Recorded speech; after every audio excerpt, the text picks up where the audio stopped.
Hello বন্ধুরা, আশা করছি সকলে ভালো আছো। আমি আমার এজেড ব্লগস থেকে বলছি। আমার সকল বন্ধুকে অনেক স্বাগত জানিয়ে আজকের ভিডিও শুরু করছি। আজকের ভিডিও হচ্ছে আলু আর ভেন্ডি। আলু ভেন্ডি প্রথমে আমি দেখিয়ে দিলাম, এরপর এগুলো এইভাবে কেটে রেখেছি সেটাও একবার দেখিয়ে দিলাম। এইভাবে কাটলে তরকারিটা বেশি দেখতে ভালো লাগে আর খেতেও সুন্দর হয়, তাই আমি দেখিয়ে দিলাম। কড়ার মধ্যে দিয়ে দিলাম তেলের মধ্যে দিয়ে দিলাম 5 ফোড়ন, আর 5 ফোড়নের মধ্যে দিয়ে দিলাম কাঁচা লঙ্কা। এইগুলো দিলে বেশ লঙ্কাটাও বেশ ভাজা ভাজা হবে, খেতে তত সুন্দর হবে। সব কিছুই একটা নিয়ম আছে, এই নিয়মগুলো করলে খেতে বেশি ভালো হয়। তবে ভিডিওটা পুরো দেখার অনুরোধ থাকলো। প্রথমে আমি ভেন্ডিগুলোকে ভালো করে নেড়ে নিলাম, যতক্ষণ না একটা ল্যালপ্যালে ভাব কাটবে ততক্ষণ আমি এগুলোকে নেড়ে নেব। তবে খুব সিমে করে এটা নাড়ব।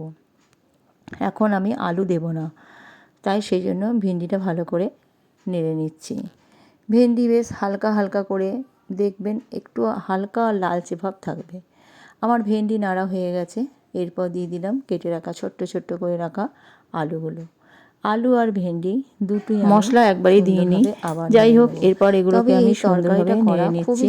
দিয়ে দিলাম নুন আর হলুদ দিয়ে দেবো, কারণ তারপরে একটু ভাজা ভাজা করে নেব।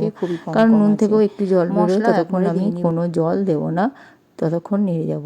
এই রান্নাটা খুবই করা সহজ।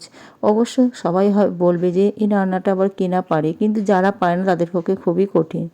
দিয়ে দিলাম হলুদ আর নুন দিয়ে ভালো করে আবার নেড়ে নেব হালকা হাতে, বেশ সুন্দর করে। এটা রুটি ভাত সব কিছুর সঙ্গেই খেতে খুব ভালো লাগে।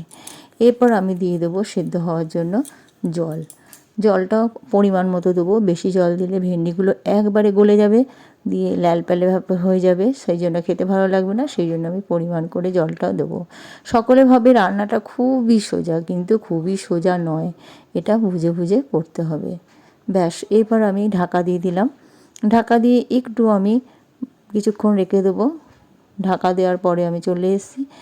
4-5 মিনিট মতো ঢাকা দিয়ে রেখেছিলাম। আলুগুলো ছোট্ট ছোট্ট করে কেটে নিয়েছিলাম, সেই জন্য আলুগুলো খুব সুন্দরভাবে সেদ্ধ হয়েছে। আর ভেন্ডিগুলো একটাও গলেনি, তাই গোটা গোটাই হয়ে রয়েছে। গলে গেলে কী হবে, তরকারিটা খুব একটা টেস্টটা ভালো লাগে না। বাচ্চারা এগুলো পছন্দ করে না, বেশ গোটা গোটাটাই পছন্দ করে। আমার তরকারি সম্পূর্ণভাবে রেডি। আর কিছু কোনো মশলা দেওয়ার কোনো দরকার নেই, তাই একটু খুন্তি দিয়ে আলুগুলো কেটে কেটে বেশ তরকারিটা মাখা মাখা টাইপের করে নেব। এটা ভাতের সঙ্গে খেতে ভালো লাগে, আবার রুটির সঙ্গেও খেতে ভালো লাগে। ভিডিওটি ভালো লাগলে অবশ্যই একটা লাইক আর কমেন্ট করে দেবেন। আর যারা এখনও বন্ধু হয়ে উঠতে পারেননি, তারা আমার বন্ধু হয়ে পাশে থাকবেন, এটাই অনুরোধ থাকলো। তাহলে আমি এবার তরকারিটা কড়াই থেকে একটা অন্য পাত্রের মধ্যে ঢেলে নিই। আমি কড়াইয়ের থেকে অন্য পাত্রের মধ্যে ঢেলে নিই।